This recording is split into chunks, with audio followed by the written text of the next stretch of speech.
And we are live. Today, I'm talking with Lauren Sweet, and this is going to be an amazing conversation because we are going to be talking about having great sex after menopause, because that's definitely a thing. And I didn't introduce myself again, so I'll do that now. I'm Diana, I'm a life coach, and I love doing these kind of conversations with people. So today, we're talking with Lauren.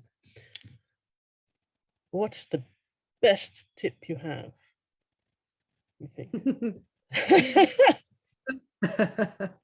I suppose the best tip I have is to use lots of lube. That seems to be the thing that people struggle with most when they get a bit older and they're having sex, that things change, you know, and because of our lack of estrogen, our vaginal and vulva tissues, they start to produce less and less moisture. So in order to have comfortable sex and great sex, you need it to be slippy and slidey and not abrasive and pinchy. So the biggest thing I can offer to people is to use lots of lube, and don't be shy, you know, overdo it rather. And to go natural with the lube as well, because there's a lot of chemicals in lubricants. I mean, some are good and some are worse, but generally if you can find a natural thing to use, rather use that, because those tissues are very moist, they're very thin, and they absorb very, very quickly, and you put there. So you don't really want to be putting chemicals in your vagina or on your vulva, because there's no sure way of getting it into your body, into your stream, and affect your partner as well. So I found that I use coconut oil, and that's great for me. It's not great for everybody, but it's great for me. But any kind of, well, not any kind of oil, but you know, you can use olive oil, extra virgin olive oil, fabulous. You can use grapeseed oil, you can use almond oil. Best to just try a few different things and see what feels good, what smells good, because each has got its own smell, and smells a very big part of our sensual life. So so I've actually stopped using the normal organic coconut oil. I now use the unscented, because it's a bit weird when you're cooking and you're sending flashbacks to sex. Not too bad. I mean, it's okay, but it's not great. I must say, I don't really enjoy the crossover. So now I use, well, actually, I use scented, well, not scented, but I use the natural smelling one for cooking, and I use the non-smelly one for sex. I use the deodorized one as well. It's quite interesting that you talked about coconut oil first, because that's my favorite lube as well. It just lasts. It doesn't dry up. It doesn't get clumpy. It doesn't get sticky. It just lasts. It's really nice. No, exactly. The only thing about it, it gets hard in the cold, which means you've got to have it in like a tub usually. And then sometimes it just, you know, it's liquid. So you've just got to see how the weather is before you use it. But it's nice that it's hard, because then you can rub it like a cream, and, you know, it doesn't get everywhere. So I prefer it. I'm in South Africa, so it's usually quite warm, but I prefer it in winter when it's quite solid. You can chip away, chunk out and use that. it's only fluid here in summer. The rest of the year it's just chunky, and that's okay, because it's really easy. It's actually really easy to just apply it. I find that really good stuff. So. It is, and also olive oil is great, you know, because coconut oil is quite thin, whereas olive oil is quite thick. Okay. So in different parts of the body and for different people, that makes a difference. Like often for anal people, maybe want something a little bit thicker. On the person. So you use, you know, olive oil for anal sex, and then coconut oil for other things, but it just depends on the person. It's individual. So that's interesting. So that's one of my favorite tips for people. I mean, it's really obvious, but it's amazing how people just don't go there. And do, it's like it changes everything, because a lot of people suffer from painful sex after menopause. Luckily, I'm very relieved that I have not experienced that yet, but I know a lot of people who do. And a lot of it is due to the fact that there's not enough sliding action. You know, because sex is best when it's slippery. So slippery is good. Exactly. And also when it's slippery, you're much more sensitive to subtle sensations as well. Because also another thing after menopause, a lot of women experience lack of sensation. So that's also a bit of an issue. So my second best is to slow down. You know, we're always rushing to orgasm, or our partner's rushing to orgasm. Yeah. And for me, I don't see the point, because once you have an orgasm, well, for me, it's generally over. If you were one of those lucky multi-orgasmic people, great, it's just the beginning. But for men, I'm one of those. Well, for me, who just generally has one orgasm and that's the end of that, I'm not in a rush to get there. I want it to last as long as possible, because I sometimes find that I don't even orgasm. And then the journey is the whole thing. I can sometimes feel even more satisfied after a long, slow session of sex than I do after a quick orgasm. Well, so the journey is where it's about, because for me, the destination, but that's with a lot of things in life. So for me, it's really also about having a good time with someone. Absolutely. No, I want an ecstatic experience, and that isn't always what happens if you know. I know also we'll leave you out of the picture. There's a lot of women who really struggle to have very satisfying sex, and some women never have orgasm, and that's just the way it is for them up until now anyway. Who knows, maybe it can change, I don't know. But for a lot of women, they never will achieve an orgasm for whatever reason. I'm sure that exploring it and dealing with different issues, it would change things. I'm fully confident that most can achieve an orgasm, but nevertheless, if you don't have an orgasm on a regular basis, then you can still have incredible pleasure in your body. And it doesn't matter if you can't actually just go over that edge. You can still experience ecstatic states while your partner is getting there. It's I've talked with women who struggled with getting to an orgasm, and for many there's also some history behind that was unpleasant, which created that they have a bit of a resistance there. And then once they work through that, they tend to have an easier time to get to orgasm. That's not for everyone, I know that, but I have talked with a couple of women that were really, really struggling with that.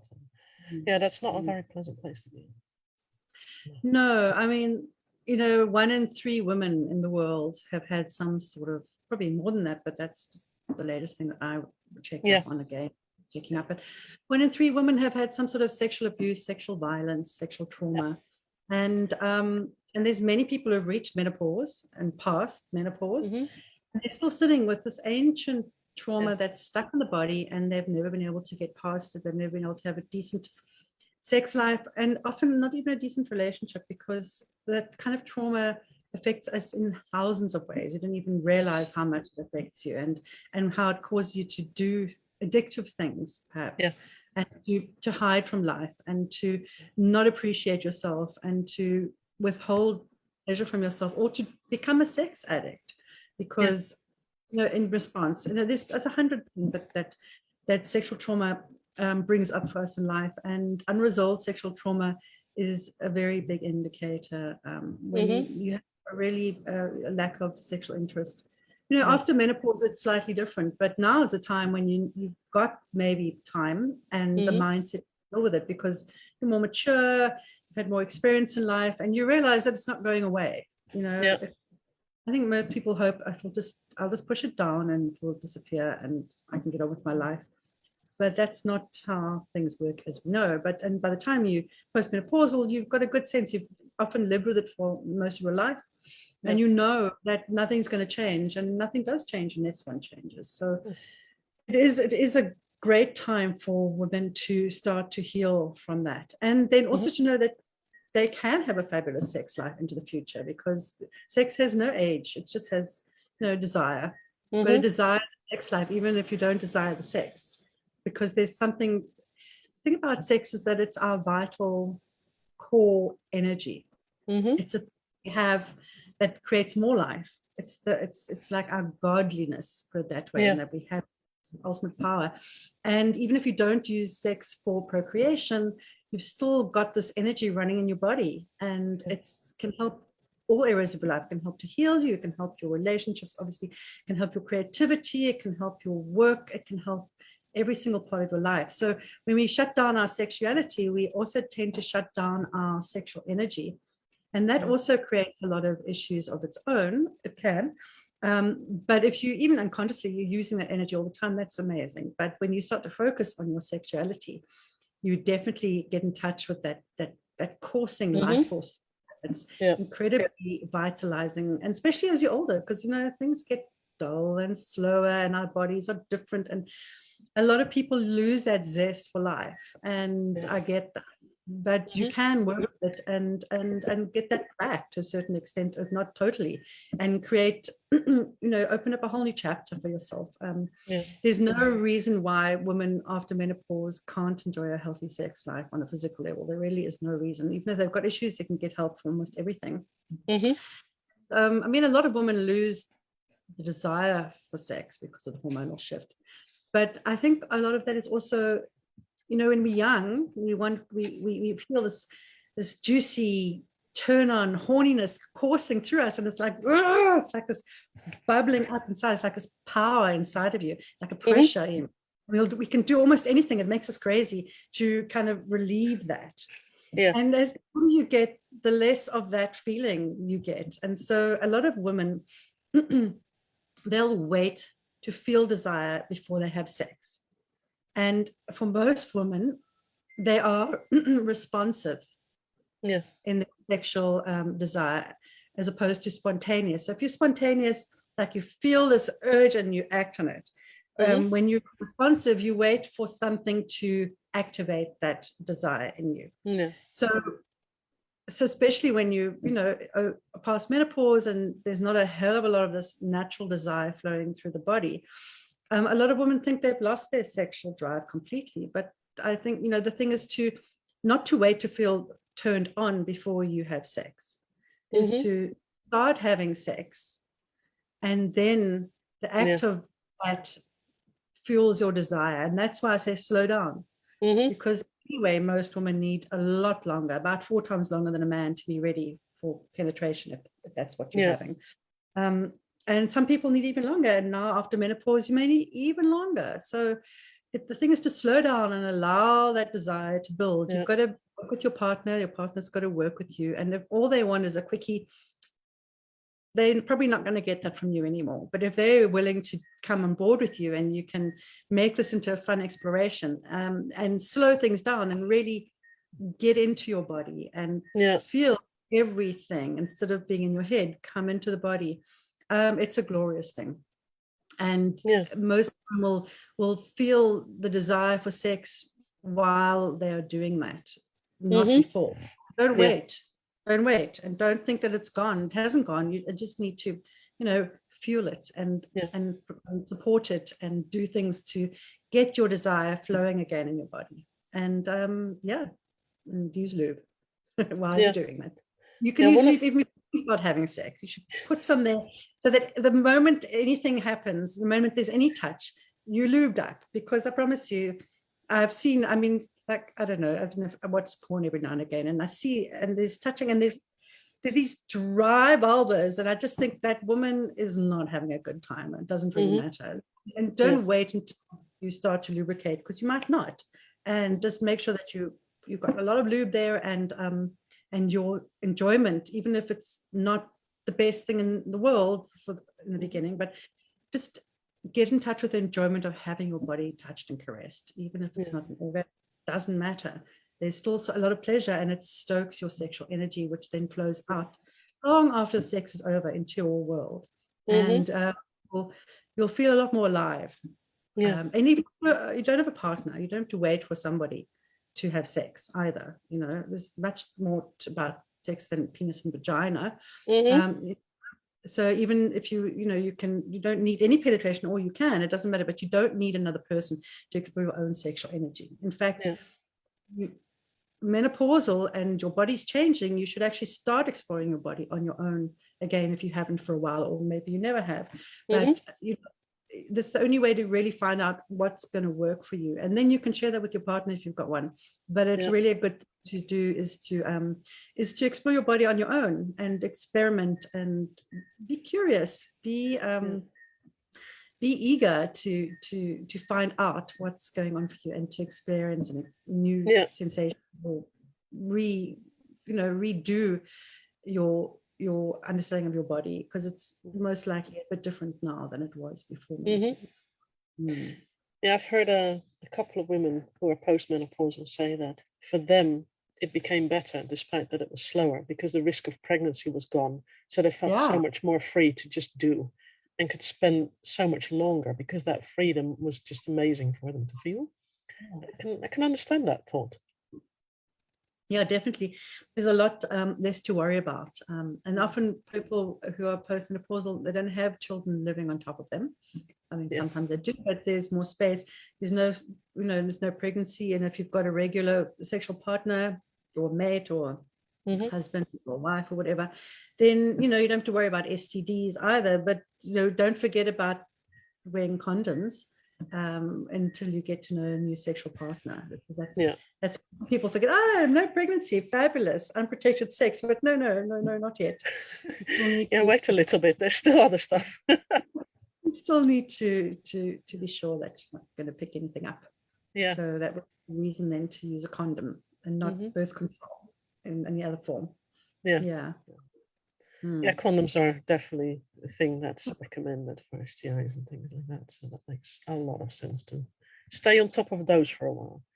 Maybe do some testing before you start going bareback. Yes, in this day and age, it's always best. Unless you trust, the person is being careful. And a lot of people are. A lot of people are very aware, and if you know them a bit, then you can trust them. So, but if you're not sure, if you're just a one-night stand, or if it's just some event that's happening in your life out of the blue, then condoms, not for pregnancy, but for STDs. Yeah, well, that is basically the first thing to think about, I think, because that pregnancy lasts a bit. That STI is right away there. Yes, exactly. You never know what. Yeah, exactly. I think it's quicker to catch something than to get pregnant in most cases. Yeah, exactly. Probably doesn't take 9 months to kind of stop manifesting. No, definitely not. And considering that women aren't fertile that much in a month anyway, about 12 to 24 hours or something. So the risks are higher than getting pregnant. You're more likely to pick up a infection than fall pregnant. Is there anything else that because taking your time is a very, very good one. Making sure you've got enough lube available to you is also a very good one. Do you have any other tips? Well, as I said, also, don't wait to feel desire. Yeah, that one is also a nice one. Sex and your desire will build. And well, I've made this little free ebook that people can download with 10 tips. Okay. So those are 3 of them. Another one is exercise. I'm not much of an exerciser. I never have been, but I must say that keeping fit definitely helps sexually. Yeah. Especially now when, I wasn't ever much for exercise, as I say, but my body treated me fairly well, and it was good enough. But now I have to treat my body well in order to stay. And I've got lower back pain normally, and if I'm not supple, then that can flare up. So I definitely think that exercise, keeping like yoga or tai chi, qigong, any of those stretchy things that you can, that build strength. That's a really good exercise to keep fit. I call it, I'm going to swear now, fuck fit. I'm just I like that one.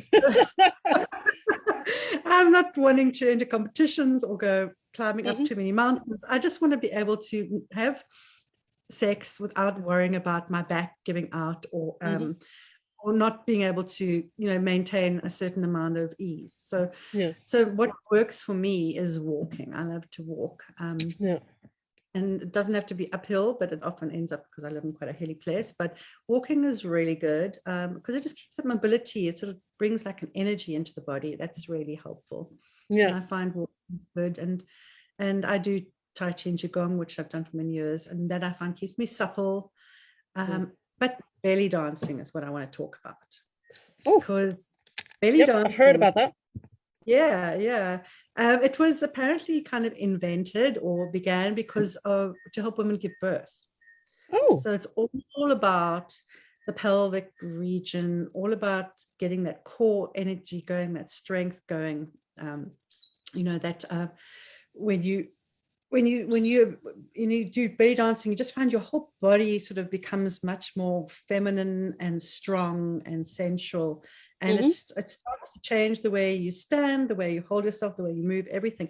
And it's really great, and it keeps you fit, because it's all about the movement of the pelvic area. And I've got a very stiff body, and I sit on my ass a lot, so moving side to side is really easy for me, but I'm talking about my pelvis, moving backwards and forwards, I really have to keep my backwards and forward movement going through exercise, because in my daily life, somehow I get really stiff because of the sitting. So belly dance is great for that, and it keeps you, but it enhances everything about you. I discovered it maybe about 8 years ago, and I haven't.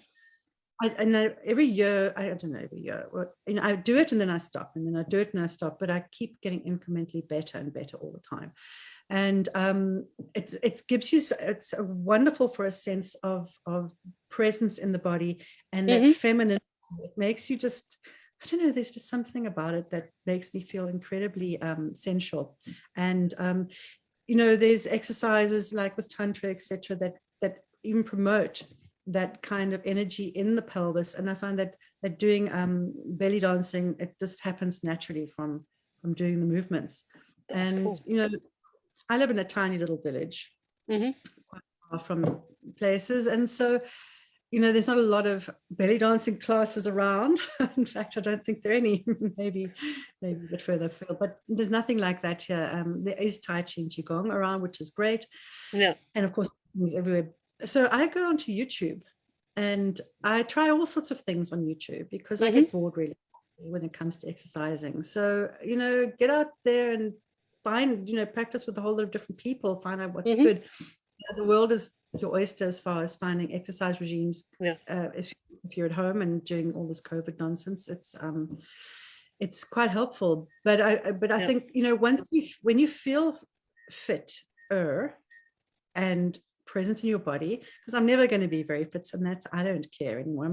I'm fat and unfit for the most part. That's fine. I don't mind. I'm quite happy with that these days, but it is important for me to feel a certain amount of ease in my body. Otherwise I start to feel really cold, and I start to get kind of grumpy, and my vitality drains away, and life becomes a burden.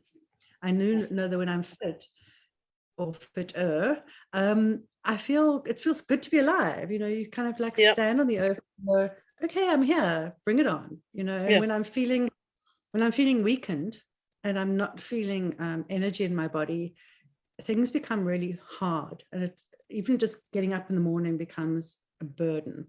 So as far as life force energy going, just like your sexual energy is your life force energy, keeping your body as fit as you can, that also creates a wonderful exuberance of attitude. I find that's what my experience, and I've seen that in people around me as well.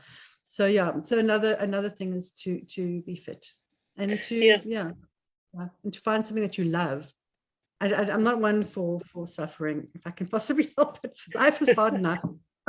So find something that you love to do and that makes you feel good, and not something that you hate to do and that is like another burden on top of everything else. Just what you love.